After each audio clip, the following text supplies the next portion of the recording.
Bonjour à vous tous. Nous continuons à nous connaître, à pénétrer de plus en plus comment nous sommes composés, de quoi nous sommes faits, et comme nous avons parlé la semaine dernière, que tout est lumière, que Dieu est lumière, et que l'homme lui-même va découvrir qu'il n'est que lumière, et qu'il existe déjà des appareils pour photographier l'aura, et que l'homme découvre et que la science va prouver que l'homme n'est que la lumière. Et à travers ce travail, il découvrira que nous subissons et que nous sommes soumis aux lois universelles qui sont d'une exactitude, qui sont d'une harmonie et qui sont d'une mélodie extraordinaire, infinie et éternelle. Et si nous ne sommes pas synchronisés, harmonisés avec cette mélodie universelle, plutôt symphonie universelle, c'est là que nous sommes mal. Et tout notre mal ne provient que de cette désharmonisation, que de ce désaccord avec les lois universelles qui ont une résonance à travers l'univers entier. Imaginez notre esprit comme un virtuose, comme un musicien le plus extraordinaire, et nos corps, ou notre corps en général, l'homme terrestre, comme un instrument de musique. Et vous pouvez avoir un virtuose qui est le plus grand génie au monde. Mais si vous lui donnez un piano délabré, si vous lui donnez un violon cassé, évidemment qu'il ne pourra pas faire grand-chose, il ne pourra pas faire sortir des sons harmonieux. Et il s'agit de la même chose quand nous voulons que notre esprit s'exprime à travers nous. Notre esprit, c'est un virtuose absolu. Notre esprit, c'est le plus grand musicien de l'univers. Il connaît toutes les lois, il connaît toute la musique, il connaît tous les instruments et il choisit pour une vie un tel ou un autre instrument. Une fois, nous sommes cordonniers, une autre fois, nous sommes cardinal, une autre fois, nous sommes capitaine d'un bateau, une troisième fois, la mère d'une famille. Et à travers toutes ces manifestations, l'esprit joue sa musique différemment, d'une façon déterminée pour chaque vie. Mais ce qui est indispensable de nous, c'est de bien entretenir le violon, c'est de bien entretenir l'instrument de musique pour que l'esprit puisse se manifester à travers lui, pour qu'il puisse bien jouer sur lui. Et alors, c'est là découvrir la lumière, c'est là de savoir comment agir, c'est là de savoir s'observer, ça veut dire tenir en bon état notre instrument de musique pour que l'esprit joue bien sur lui. Et quand l'esprit va jouer bien, ben c'est le génie, c'est le saint, c'est l'initié, c'est le maître. C'est que nous sommes les maîtres de la situation. D'ailleurs, on utilise très souvent cette expression, cette sagesse populaire qui dit être le maître de la situation. C'est exactement ce qui va arriver, que nous serons non seulement les maîtres d'une petite situation quelconque, mais nous serons les maîtres de toute la situation dans l'univers entier. Quand on va s'harmoniser à la perfection avec ces lois musicales, avec cette harmonie universelle, avec cette symphonie cosmique. Et un peu, pour arriver à être un bon musicien, c'est pour ça que nous voulons nous connaître, c'est pour ça que connais-toi toi-même est très urgent présentement, parce que autrement, nous sommes dans la fausseté. Autrement, comme nous regardons, toute l'humanité est dans la fausseté et dans le mensonge, et rien n'est correct, rien n'est véridique. Et qu'est-ce que ça veut dire être dans le faux? Ça veut dire détruire, travailler sur la destruction et produire tout ce qui détruit. Tandis que qu'est-ce que ça veut dire de jouer bien, d'être harmonieux, de raisonner bien? Pas dans le sens humain, raisonner par le raisonnement, mais raisonner musicalement. Ça veut dire bien refléter les lois cosmiques, être au diapason de ces lois universelles musicales. Alors, c'est là la vérité, c'est là la créativité.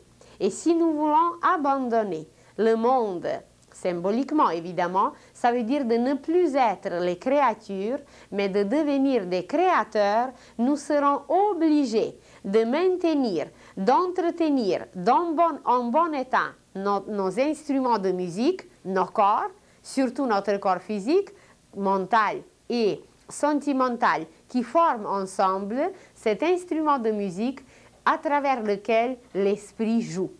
Mais si vous prenez quelqu'un qui n'a pas le courant de la conscience, vous vous rappelez, on a dit déjà que par exemple, quelqu'un qui a pratiqué qui a exercé dans le passé le métier d'un bourreau. Imaginez quelqu'un qui a coupé les têtes humaines pendant 40 ans. Imaginez comment ça a dû brusquer, comment ça a dû déranger son courant de la conscience qui est dans le cerveau, qui est enraciné dans le cerveau. C'est que dans une prochaine incarnation ou dans quelques incarnations, cet être ne pourra pas avoir le courant de la conscience correct. Et aujourd'hui, nous appelons ce dérangement dans le courant de la conscience une maladie mentale. Et dans un tel cas, dans le cas de la maladie mentale, qu'est-ce qu'il arrive? C'est que l'esprit, ou l'âme si vous voulez, parce que l'esprit, c'est une lumière tellement intense qu'il pourrait mettre la matière impure, la détruire complètement, la désintégrer. Alors l'esprit se fait une extension, comme nous avons les extensions sur les fils électriques ou autres, et cette extension, c'est l'âme. Et cette extension pénètre en nous comme une lumière blanche, et c'est cette âme qui nous dirige. Mais alors, c'est l'esprit quand même qui régit tout. Et si quelqu'un qui a pratiqué un tel métier, si ce courant de la conscience était trop dérangé, c'est que l'esprit qui est tout omniscient, qui est omniprésent et qui est omnipotent, il ne peut pas jouer parce que le violon est délabré. Ça veut dire que les cordes ne sont pas en ordre, les cordes sont ou cassées ou abîmées, surtout abîmées dans un tel cas, parce que le courant de la conscience est là, mais il est abîmé qu'on ne peut pas jouer sur lui. Quand vous avez un violon avec les cordes, et si les cordes sont abîmées, eh bien, ou il n'y aura aucun son qui va sortir, ou les sons seront faux. Alors, qu'est-ce qu'il arrive aujourd'hui? C'est que nous, premièrement, nous ne sommes même pas au courant que nous avons un professeur, que nous avons une maîtresse. Notre professeur, c'est notre esprit, et notre maîtresse, c'est notre âme. Et que c'est eux qui jouent sur nous. Et à nous, c'est de se soumettre et de les obéir. Mais qu'est-ce qui est arrivé? Ce qui est arrivé, c'est la conscience humaine. Vous vous rappelez déjà, on a eu même écrit sur une feuille, conscience, ça veut dire C-O-N, le préfixe qui veut dire avec, plus science. C'est une science intérieure. Avoir conscience de quelque chose, c'est se rendre compte. Alors, il y a des choses que nous nous rendons compte que c'est là, mais ce sont les choses seulement extérieures.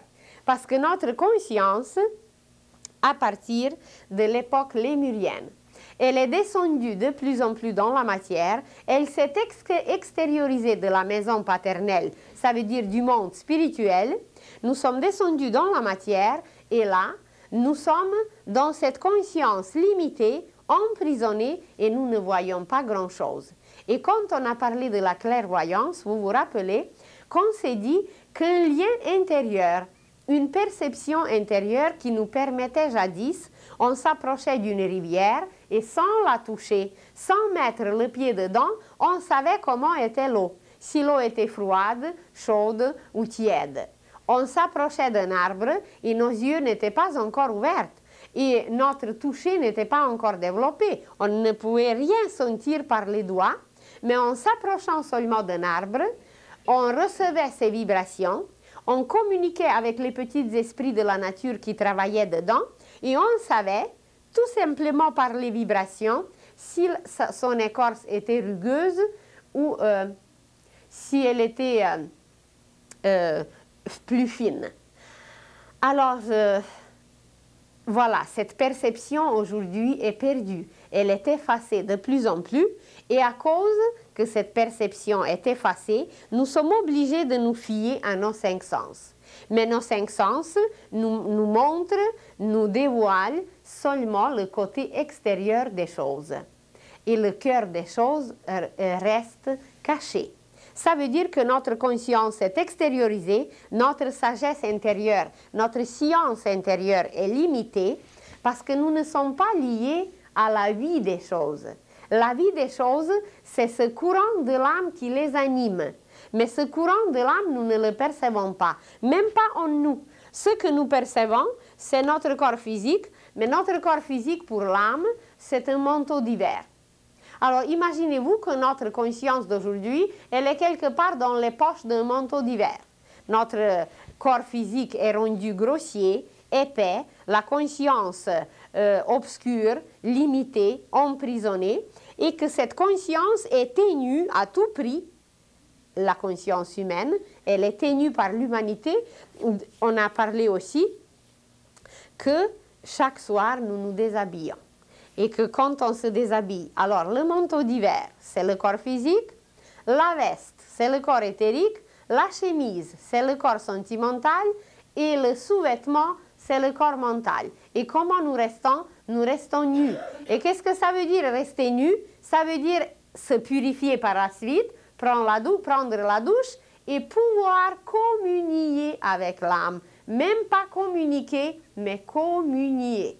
Par la méditation, par la contemplation, par l'identification, par la concentration, par tout ce travail merveilleux, s'unir à l'âme et recevoir les merveilles, les mystères, les connaissances, la vérité d'elle.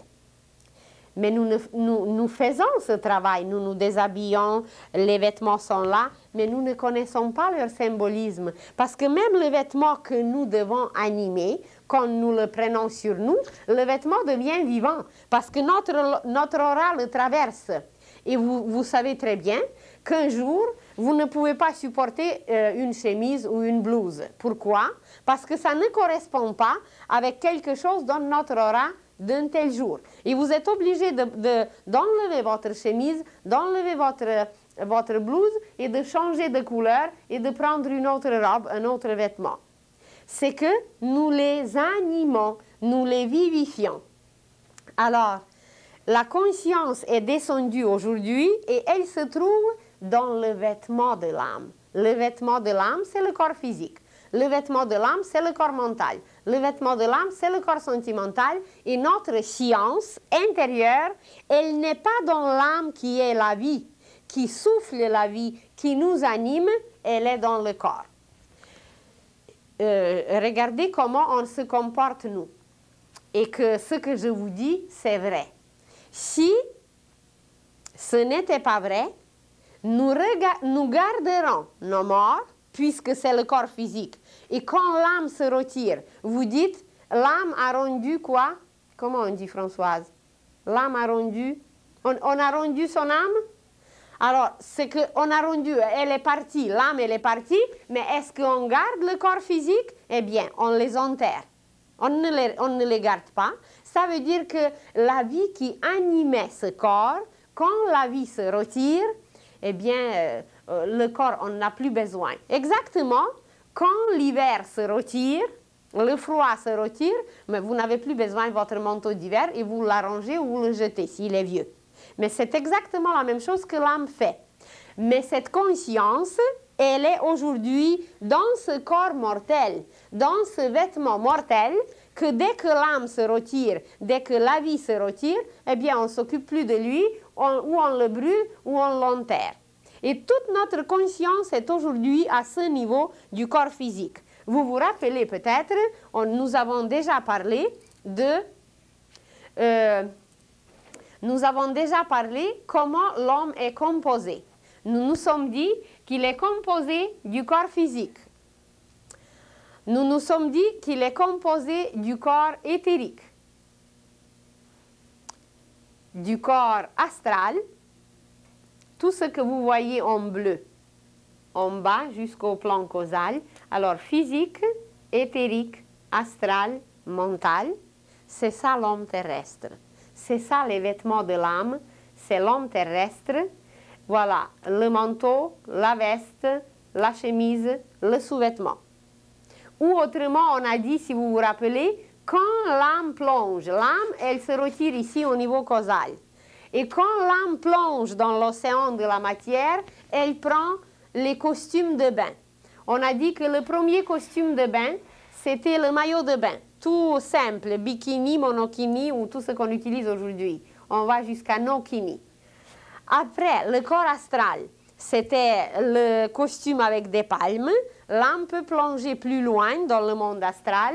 Et les deux corps d'en bas, c'est toujours physique. Ça, c'est le scaphandre. Le scaphandre épais qui est mal commode, où l'âme ne peut pas bien bouger. Alors, notre conscience, aujourd'hui, elle est dans le scaphandre. Mais si le scaphandrier se retire, eh bien, on n'utilise plus le scaphandre, on le jette. Alors, la conscience, elle est descendue tellement bas, elle vibre tellement au ralenti, eh bien, qu'elle est comme, symboliquement, comme si elle était dans les poches d'un vieux manteau ou comme si elle était dans les tubes ou dans le corps d'un scaphandre. Et cette partie d'en bas, ces corps de l'âme, ce vêtement de l'âme, alors c'est là que notre conscience est rendue et c'est là que l'homme terrestre existe et c'est là qu'il travaille la pensée humaine déformée, le sentiment humain qui déteste, c'est là qu'il travaille les courants vitaux qui meurent et c'est là qu'il travaille, bien qu'il fait quelques actions au niveau physique pour produire les produits de destruction. Mais la vraie vie, c'est à partir du monde causal. La vraie vie, c'est les plans supérieurs, c'est le plan causal, c'est le plan bouddhique et c'est le plan atmique.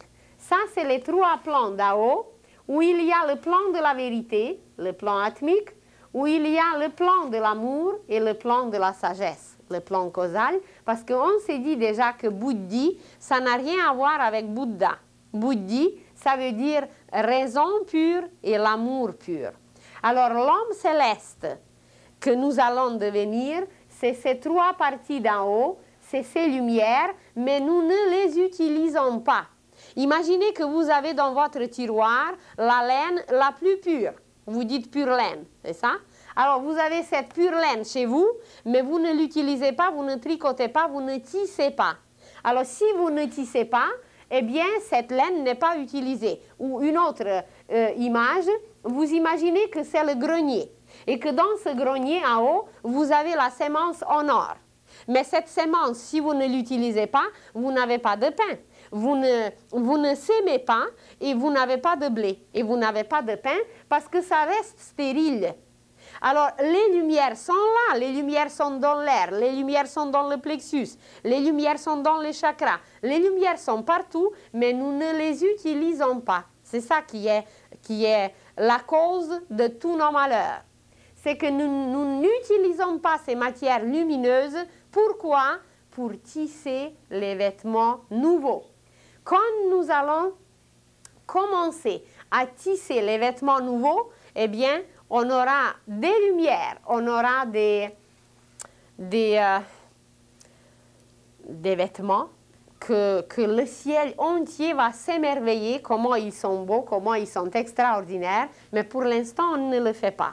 La laine pure est là, la lumière pure est là, la sémence pure est là, mais on ne les utilise pas. Et alors, de nouveau, cette partie d'en bas, cet homme terrestre qui est composé des actions, des sentiments et des pensées, il représente l'homme terrestre qui meurt, évidemment, et qui s'appelle, dans le langage initiatique, personnalité. Notre mental, nos sentiments et nos actions ensemble forment la personnalité. Et si nous regardons dans le dictionnaire, qu'est-ce que ça veut dire persona? Persona, ça veut dire masque, du grec, qui veut dire masque. Et c'est exactement ce qui arrive, c'est que l'âme, quand elle s'incarne dans la matière, quand elle arrive dans l'école terrestre, c'est comme si elle prenait un masque, parce qu'elle vient jouer un rôle. Elle vient apprendre à travers un rôle. Et que voilà, une fois, elle va venir comme un professeur, une autre fois, elle va venir comme un musicien, une troisième fois comme un architecte, une quatrième fois comme un moine, etc. et chaque fois, elle va prendre un autre masque. Elle va prendre un autre visage, elle va jouer une autre persona. Persona, masque. Donc, notre conscience aujourd'hui, elle ne se trouve pas en artiste, chez l'artiste, dans l'artiste, mais notre conscience se trouve dans le masque.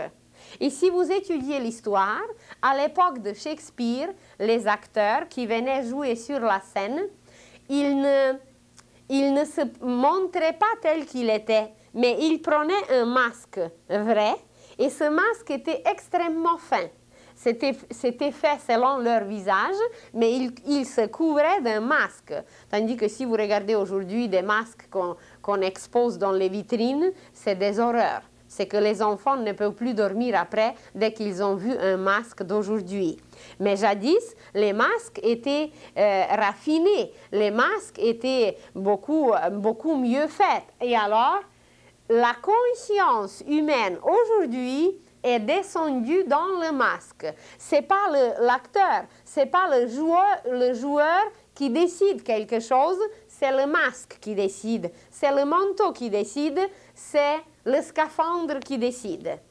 Ça veut dire cette personne, ce masque qui est animé par l'âme, et dès que l'âme se retire, ça devient le cadavre. Alors le cadavre animé, c'est là que notre conscience se trouve aujourd'hui. Et dans le langage initiatique, on l'appelle la personnalité.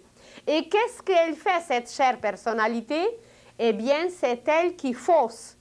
Puisque c'est le musicien qui doit donner le ton, puisque c'est le virtuose, ça veut dire l'esprit, qui doit nous donner le vrai ton, parce que c'est lui qui connaît les lois universelles de la musique et de la symphonie universelle, et comme la conscience, elle s'est éloignée, elle s'est éloignée, elle s'est éloignée de plus en plus dans ce vêtement de l'âme qui est animé seulement par elle, c'est qu'elle n'a pas celui qui donne le ton exact, qui donne le son exact, donc elle est dans le faux, elle est dans la fausseté, elle est dans le mensonge, elle est dans les ténèbres. Ça veut dire elle n'est pas dans la lumière, elle n'est pas dans la loi universelle, elle est dans le faux. Et regardons l'humanité entière où nous nous trouvons aujourd'hui. Qu'est-ce que ça veut dire faux? Ça veut dire destruction. Et qu'est-ce que ça veut dire vrai? Ça veut dire création. Même pas construction. Parce que si nous construisons quelque chose, ça subit la loi des cycles. Et par la loi des cycles, la construction est détruite. Mais si nous sommes dans la création, eh bien, ça c'est tout à fait une autre affaire. Nous sommes capables de créer des œuvres universelles et éternelles. Alors, où est notre conscience aujourd'hui? Elle est dans la personnalité, qui est cette partie terrestre de l'homme. Elle est dans la personnalité, elle est dans le masque. La personnalité, c'est cette partie que vous voyez en bleu, c'est cette partie qui représente l'homme terrestre. Et c'est la personnalité qui fausse. Et les maîtres l'appellent la servante. Et vous prenez n'importe quelle histoire pour les enfants. Et vous prenez n'importe quel mythe. Et vous prenez n'importe quel conte. Vous allez partout trouver une servante et une princesse. Et c'est exactement la même chose en nous. Cette personnalité qui fausse. Cette personnalité qui ne peut pas avoir sa tonalité juste parce que ce n'est pas elle la vie. C'est l'âme qui est la princesse. Et c'est l'âme qui représente la princesse, la maîtresse, la directrice, qui donne le ton juste. Mais nous ne savons pas l'écouter. Nous ne sommes même pas au courant qu'elle nous habite, qu'elle est dans la maison. Et on nous a dit, ne savez-vous pas que vous êtes le temple de Dieu et que l'Esprit de Dieu vous habite? Elle est l'ambassadrice de cet esprit. Elle est la représentante de cet esprit en nous. C'est comme si lui-même nous habitait. Mais l'esprit, il se promène à travers l'espace parce que c'est l'homme qui représente symboliquement l'esprit et la femme, symboliquement, représente l'âme. Alors, la femme, elle est à la maison.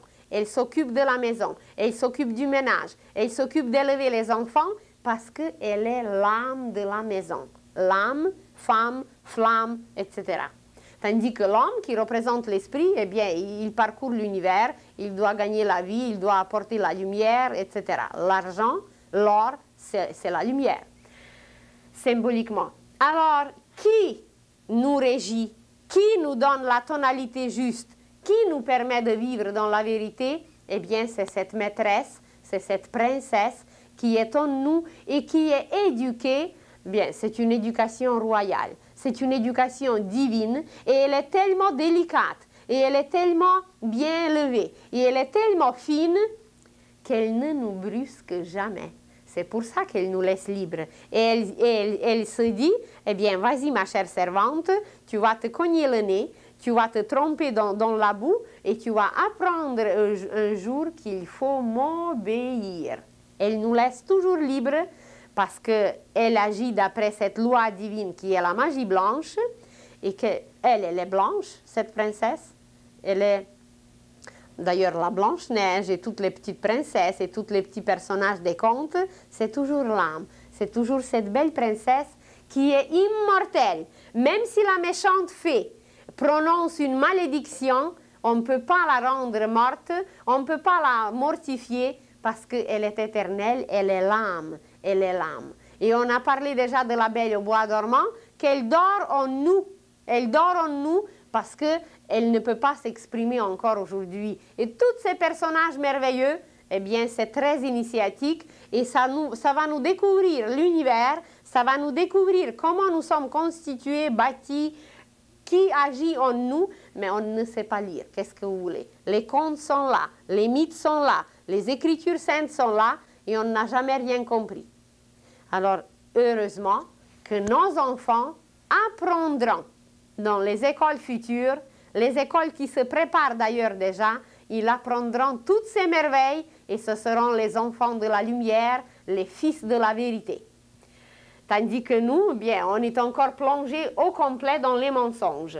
Parce que cette personnalité qui régit le monde aujourd'hui, cette servante qui est en nous, ces matières, elles sont nécessaires, évidemment. Elles sont très utiles. Comme une servante dans une maison, elle est très utile. Mais qu'est-ce qu'elle doit faire? C'est obéir à la princesse, à la maîtresse. Parce que si elle désobéit, mais tout est défait. Tout est faux, tout est mal joué. Ça veut dire désharmonieux, ça veut dire désaccordé. Et pourquoi l'humanité entière est désaccordée? Eh bien parce qu'elle s'est coupée. Elle ne veut pas admettre que cette princesse est dedans, qu'on est habité par l'âme. Vous avez même des mouvements spirituels, soi-disant spirituels, qui vont vous raconter des bêtises et des histoires que l'âme n'existe pas. Eh bien, quand leur âme va se retirer d'eux, eh bien, qu'ils animent leur cadavre et qu'ils vivent à travers leur cadavre si l'âme n'existe pas. Alors, arriver jusqu'à une bêtise pareille, à un aveuglement pareil, c'est que vraiment, cette conscience, cette science intérieure est descendue tellement bas et elle est tellement au ralenti que voilà, il n'y a plus rien à faire, on ne voit absolument rien et on vit dans le mensonge et c'est ça cette fausseté. Et qu'est-ce que fait chaque action? Imaginez que quand même pendant nos journées, pendant nos nuits même, nous accomplissons sans cesse quelque chose. Et chacun de nos gestes qui n'est pas véridique, qui est faux, ça veut dire qu'il n'est pas régi par l'âme, mais qui est régi par cette personnalité. Qu'est-ce qu'il arrive? C'est que l'univers, ce n'est que des ondes de lumière. L'univers, c'est un tissu de lumière. Mais imaginez comment un tissu est fait. Un tissu a la trame, un tissu a les fils dans une direction, et ensuite un tissu a les fils dans une autre direction, c'est la chaîne. Et si nous, un être humain, nous sommes quelque part dans ce tissu et nous touchons, nous représentons un fil. Mais ce fil, il va d'un bout de l'univers à l'autre. Si nous touchons ce fil et par chacun de nos gestes, nous émettons des vibrations, nous émettons des ondes et des ondes multicolores et des ondes multisonores. Et ces ondes se propagent à travers ce fil. Mais nous touchons alors ce fil, un seul fil qui est sonore, et quand on l'a touché, c'est que quand notre geste a été harmonieux, cette harmonie se sent, puisque c'est un fil sonore, c'est une corde musicale, eh bien ce son s'en va à travers l'univers entier, et comme lui seul, il touche tous les autres fils à travers la chaîne, eh bien, si nous étions inharmonieux, c'est que l'univers entier, l'harmonie dans l'univers entier était dérangée. Vous vous rendez compte quelle importance on a? Et à quel point tout ce que nous faisons influence l'univers. Et la science va découvrir que les taches noires sur le soleil, c'est notre inharmonie, c'est notre obscurité, c'est notre paresse. C'est tout ce qu'on ne veut pas faire pour éliminer l'obscurité, pour éliminer la cacophonie. Alors, si nous obéissons à notre âme, si nous savons écouter ce que la sagesse populaire dit, la voix intérieure, la voix de l'âme, nous on l'a dit, l'intuition, c'est toujours la même chose, cette voix divine dedans. Si nous ne savons pas l'écouter, c'est que nos gestes seront inharmonieux, nos actions seront destructives, nos pensées seront négatives et nos sentiments seront remplis de haine. Et qu'est-ce qu'il arrive? On dérange sans cesse l'harmonie dans l'univers entier. Jésus a dit, « Si je suis venu juste pour une âme, pour l'amener vers la lumière, ma venue est justifiée. » Vous vous rendez compte? De venir, de fonder une religion, d'apporter des écritures saintes, de proclamer toutes ces lois véridiques qu'il a proclamées, juste pour une âme, sa venue est justifiée. Mais combien d'âmes se sont tournées vers cette lumière, vers ces lois harmonieuses d'amour qu'il nous a apportées? Bien, on peut se demander, évidemment c'est le ciel qui sait, c'est le ciel qui peut compter combien de fils de vérité existent sur la terre. Mais la majorité, c'est les fils du mensonge. Et je vous ai déjà dit qu'à l'époque atlantéenne, à un certain moment, le mal était tellement propagé, ça veut dire la personnalité était tellement forte, la conscience est descendue tellement bas, que le mal a pris dessus, temporairement évidemment, sur le bien. Et que ces fils du mal, qui ont transgressé toutes les lois jadis, on leur permet aujourd'hui de revenir. On leur permet aujourd'hui de corriger leurs fautes. On leur permet de réparer tout ce qu'ils ont dérangé. Mais nous les voyons de nouveau comme des criminels, comme des voleurs et comme les plus grands destructeurs de l'humanité. Il y a peut-être quelques-uns qui se sont repentis, il y a quelques-uns qui sont arrivés à la vérité, mais les autres continuent à fausser l'humanité entière. Et c'est un peu à cause de leur venue, à cause de cette vague des fils du mal, que nous voyons aujourd'hui toutes ces perturbations, et que non seulement les perturbations, c'est déjà la conséquence. Les perturbations sur les humains, les maladies, le cancer, tout ce dont nous sommes les témoins, c'est la conséquence sur les humains. Mais avant tout, c'est la nature qui est perturbée. Avant tout, c'est les forêts qu'on détruit. Avant tout, c'est qu'on engendre des germes maladifs nouveaux que la Terre n'a jamais connus. L'humanité, les scientifiques vont découvrir des bibites et des microbes qui n'ont jamais existé sur la Terre. D'ailleurs, c'est déjà là. On a découvert en Afrique quelque chose qui n'a jamais existé et ça ronge la chair humaine, ça fait tomber la chair humaine et ça pulvérise la chair. Et incurable en apparence. Mais qu'est-ce que peut guérir tout? Seule la lumière. Et quand on aura la lumière, à travers la lumière de l'aura, c'est ça que le guérisseur fait. Il guérit par la lumière divine qui le traverse.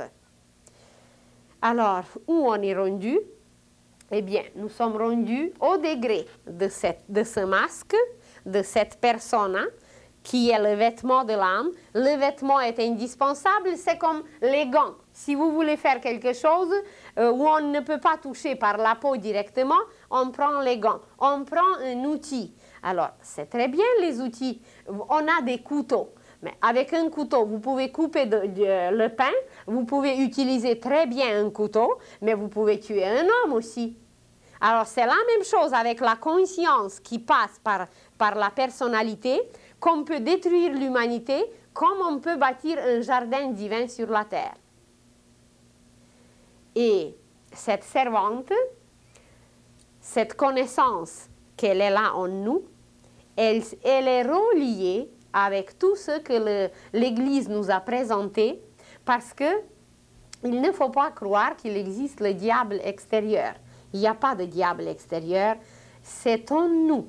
Cette fausseté, c'est l'ombre. Ça veut dire ce n'est pas la lumière, c'est opaque, c'est ténébreux et c'est ça le diable. Le diable, ce n'est pas la lumière, mais c'est l'ombre. Et qui l'a créé? Eh bien, nous-mêmes. Par quoi? Par nos transgressions. Et qui peut nous libérer? Nous-mêmes. Nous sommes les meilleurs exorcistes, nous-mêmes. Si on se met au travail, si on n'est plus paresseux, si on recherche la lumière, eh bien, on s'exorcise, on maîtrise notre chère servante et on l'oblige d'obéir. Et quand elle obéit, elle fait son travail à merveille parce qu'elle est encore nécessaire pour l'âme.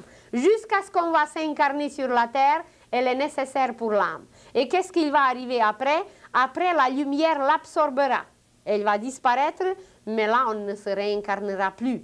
Mais même la servante, elle doit être si bien éduquée, ça veut dire notre personnalité, nous devons maîtriser nos pensées, pas n'importe quelle pensée, laisser maintenant flotter et aller blesser les autres.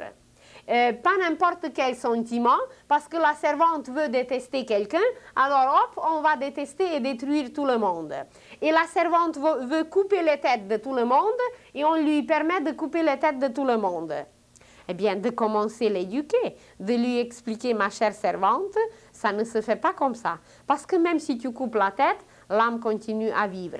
Et à travers la tête, à travers le corps, l'âme travaille la qualité. L'âme acquiert des vertus, des saveurs, des sucres, exactement comme un fruit. Et alors, comment l'éduquer, cette chère servante? Eh bien, c'est qu'il faut être conscient que c'est la maîtresse, que c'est la princesse qui décide tout et qui doit tout décider. Et qu'est-ce qu'elle peut décider? Les œuvres durables, les œuvres éternelles. Son but ne sera jamais ici dans la matière pour 2 semaines, pour 2 ans, pour 20 ans. Son but, c'est qu'est-ce que je vais retirer à travers mon action d'ici 2000 ans, d'ici 20 000 ans. Si je me concentre sur une voiture, eh bien, elle est nécessaire, évidemment, mais je ne l'aurai pas d'ici 2000 ans. Donc, il faut se concentrer.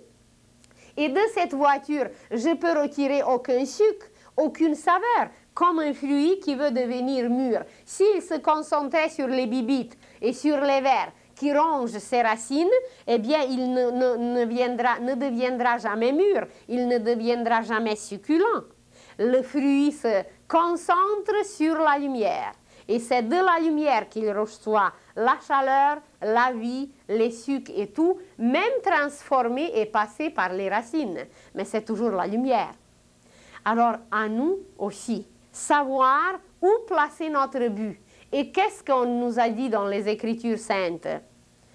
Demandez le royaume de Dieu sur la terre et le reste vous sera donné en surcroît.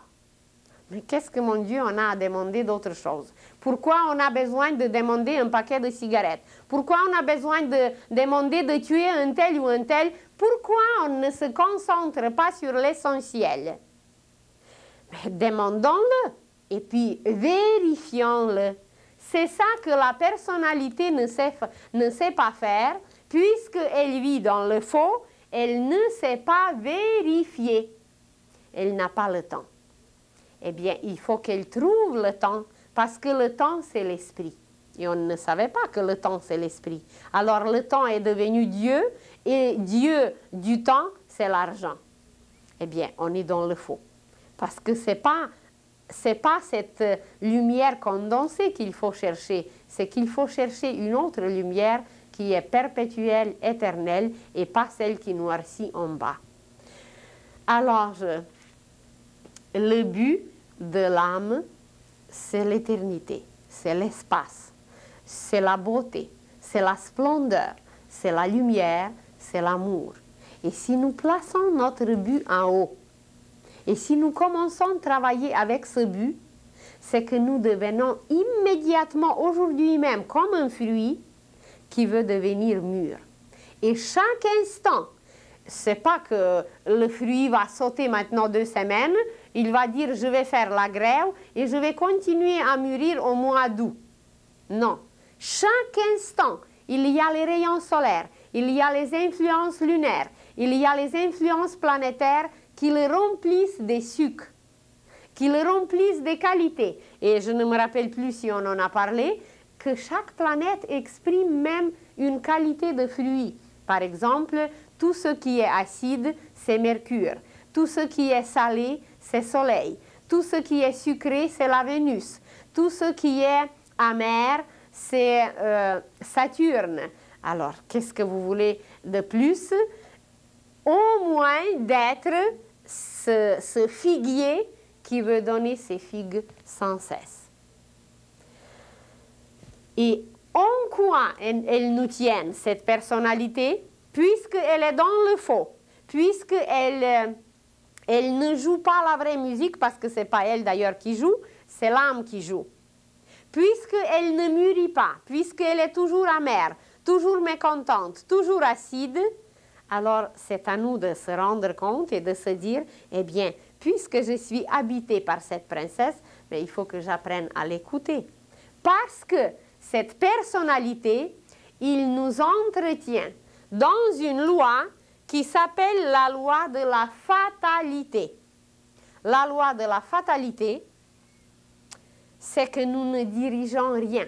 Nous ne sommes pas les directeurs, nous ne sommes pas les capitaines, et ici sur la Terre, ou ailleurs dans l'océan cosmique, nous sommes toujours dans une petite barque. Et puisque nous ne savons pas où est notre but, où est le port, où nous devons nous diriger, c'est que nous ne possédons même pas la boussole, puisque nous ne connaissons pas la direction. Et vous dites une expression qui est très juste, vous dites quelqu'un qui est déboussolé.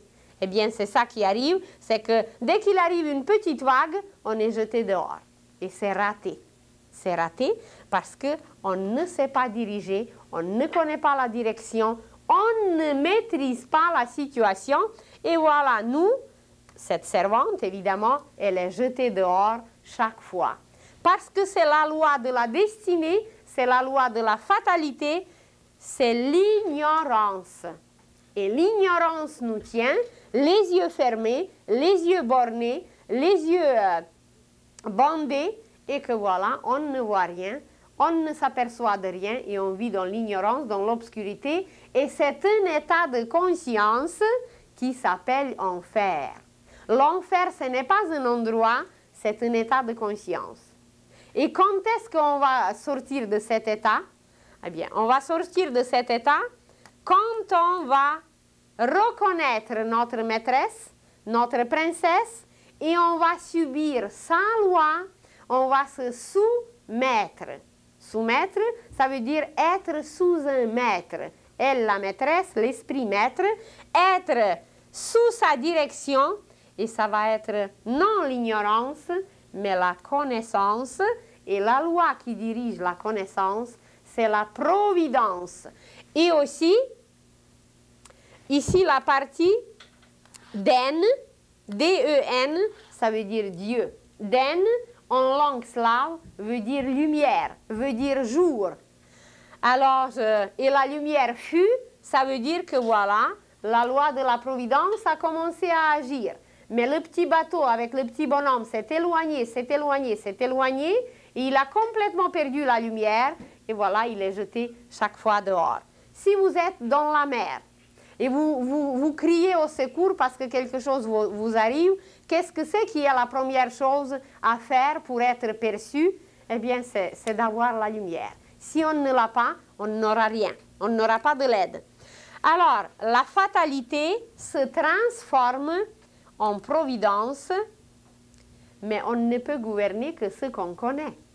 Si vous ne connaissez pas la structure de bateau, comment le moteur marche, quelle est la direction, où est le port, la géographie et tout cela, mais est-ce qu'on peut arriver quelque part? Nulle part. Et nous sommes dans cette situation qu'on ne connaît pas et qu'on ne se connaît pas. Et qu'est-ce que c'est la connaissance? C'est de nouveau CON qui veut dire avec plus naissance. Ça veut dire que nous sommes en train de naître sans cesse. Et qu'est-ce que c'est une naissance perpétuelle? Ben, c'est une résurrection à l'infini, c'est une vie perpétuelle, c'est une vie éternelle. Et s'il y a déjà des êtres humains que nous appelons aujourd'hui initiés et maîtres, qui sont arrivés à immortalité, mais pourquoi pas nous? Pourquoi nous rester constamment dans cette ignorance et de se laisser jeter dehors sans cesse au lieu de se décider aujourd'hui même, je place mon but en haut, j'écoute les Écritures puisqu'elles étaient écrites par les hommes comme même de connaissance, par les hommes peut-être qui ont passé par cette naissance, parce que faire naître Christ en nous, eh bien, c'est une naissance aussi. Et pourquoi on nous a prédit la deuxième venue du Christ? Croyez-vous qu'il va naître encore dans une crèche? Mais peut-être notre cœur, c'est une crèche. Peut-être la crèche symbolise seulement notre cœur.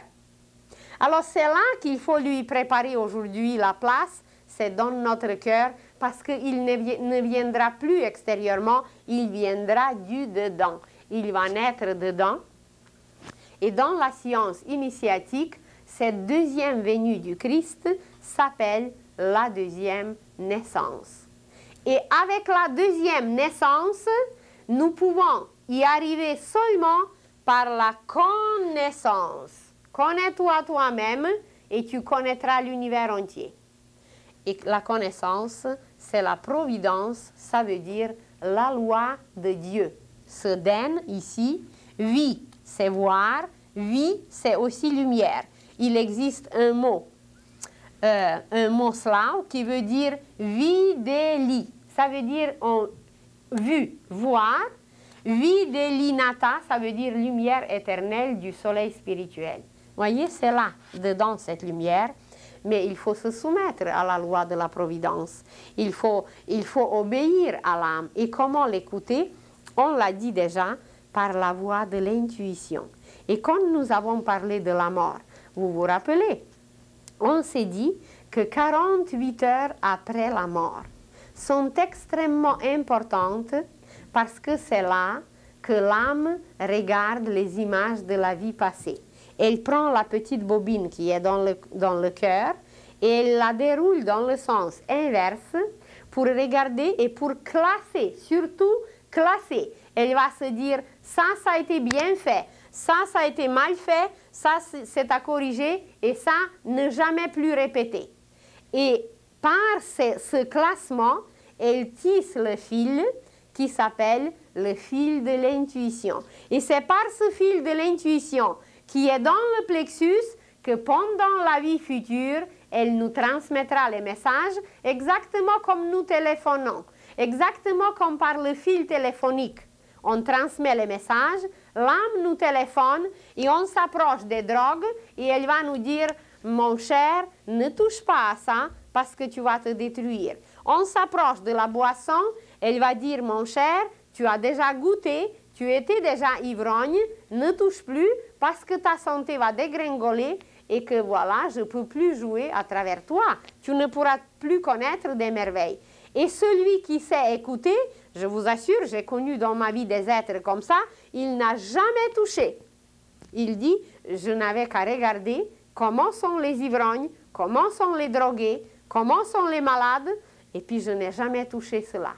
Et ceux qui voient qu'avec une arme on peut tuer, eh bien, ils ne vont jamais toucher une arme. C'est parce qu'ils écoutent cette voix intérieure, la voix de l'âme, la voix de l'intuition, qui nous donne un ton juste. Et c'est là qu'elle nous garde dans l'harmonie. Et vous allez dire, oui, j'essaye, mais je ne sais pas distinguer, est-ce que je suis dans le vrai ou non? Alors, quels sont les premiers signes qui vont nous dire qu'on est correct, qu'on écoute l'âme? La première manifestation de l'âme, sa première passion, la plus grande, c'est la joie. Vous allez sentir dans vos cellules une joie que même si le monde entier vous dit que vous vous trompez, vous allez dire, c'est pas possible parce que je la vis. Ça veut dire que vous allez vibrer. Vous allez tellement vibrer que vous allez les contaminer, les autres. Vous allez déverser votre chaleur, votre lumière. Votre aura va les embrasser et ils vont être bien. Ils vont vous rechercher parce qu'ils vont sentir votre musicalité. C'est que vous jouez juste. C'est que vous sentez juste, c'est que vous pensez juste et que voilà, la pensée devient musicale, les sentiments deviennent colorés, mais d'une couleur, des couleurs qui chauffent tout le monde et les actions deviennent créatrices. Alors, quelle est la première preuve que personne au monde ne pourra vous l'enlever? C'est la joie. La joie qui va vibrer dans vos cellules et que vous ressentez, par exemple, vous avez faim. Et que tous vos amis qui vous ont vu manger il y a quelques heures vont vous dire, mais c'est pas possible d'avoir faim tout de suite comme ça. Mais personne au monde ne pourra vous convaincre que c'est le contraire parce que vous la sentez. Ou vous avez soif. Mais c'est la même chose. Seulement ça, c'est les sentiments encore plus physiologiques. Mais pour la vraie joie de l'âme, eh bien, c'est cette joie. Et vous pouvez parler avec des mystiques. Vous pouvez parler avec des êtres, avec des saints, si vous les trouvez, évidemment. Si vous le désirez, vous allez les trouver. Et ils vont vous parler des extases. Ils vont vous parler des états qu'on ne peut pas exprimer. Ils vont vous parler d'une joie ininterrompue qui ne s'exprime pas, mais elle est visible. Vous êtes bien auprès d'un tel être, même s'il ne vous dit pas un mot. Même s'il a les yeux fermés, vous vous sentez bien, vous êtes chauffé. Pourquoi la foule venait écouter Jésus? Pourquoi il le recherchait? Vous croyez que tout le monde le comprenait? Même ici, maintenant, 2000 ans après, on ne le comprend pas. Parce qu'il sentait son amour. Il sentait sa joie. Il était bien dans son aura. C'est son aura qu'il recherchait. Ce n'est pas la parole, parce que sa parole, même jusqu'à aujourd'hui, eh bien, on n'a pas compris grand-chose. Qu'est-ce qu'il recherche, ces êtres qui meurent, qui sont les lépreux chez Mère Teresa? Elle n'est pas grande, elle est toute menue, toute petite. Mais son aura, si vous la voyez comment elle est, eh bien, c'est cette aura. Elle va les vivifier un peu plus longtemps et ils vont comprendre un peu plus longtemps certaines choses. Et puis voilà, elle va les harmoniser et ils vont rendre l'âme et ils vont être bien. Parce qu'elle sème cette harmonie. Elle leur permet de trouver peut-être cette maîtresse intérieure. Mais voilà, toutes les merveilles du monde sont devant nous, mais on ne s'arrête pas. Et quand vous vivrez cette joie, je vous dis que vous allez découvrir l'univers sans cesse. Regardez comment un enfant s'émerveille parce qu'il voit une petite fourmi. Il a trouvé un petit escargot qu'on le voit à peine et il est émerveillé et toute sa journée devient extraordinaire parce qu'il a trouvé une petite, comment s'appelle cette petite bibite rouge avec des points? Une coccinelle, mais c'est une petite merveille. Et un petit escargot, c'est une autre merveille. Et il va s'émerveiller sans cesse. Mais nous, on a beaucoup plus à voir.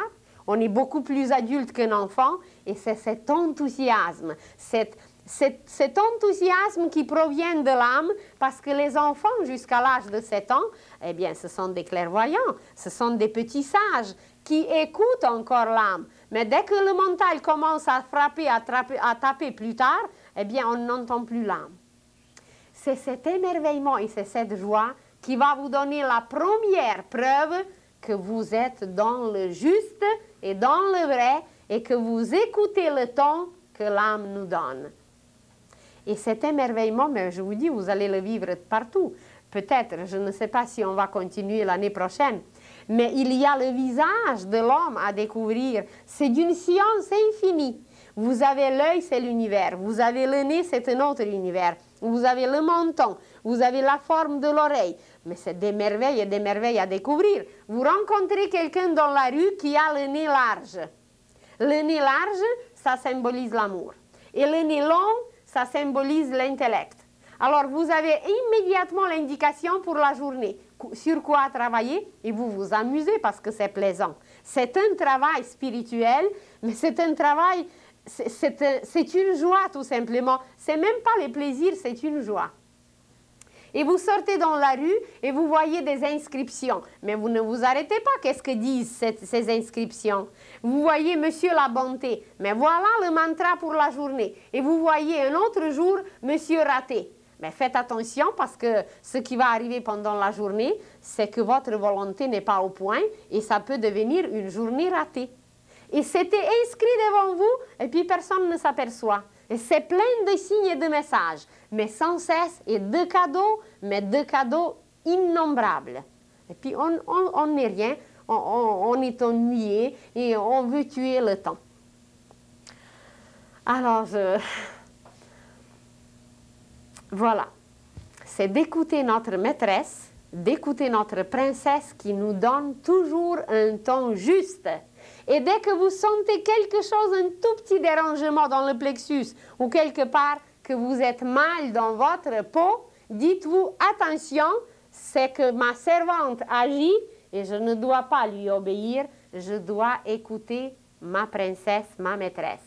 Et le lendemain, vous écoutez de nouveau le matin. Et après-demain, de nouveau, jusqu'à ce que vous vous sentez bien et vous êtes en joie, mais dans une joie divine.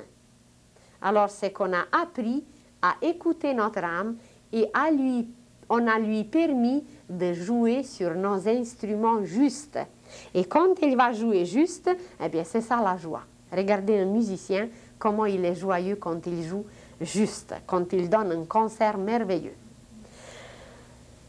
Alors, observez-vous un peu, regardez autour de vous un peu. Par l'observation, on peut éduquer l'âme.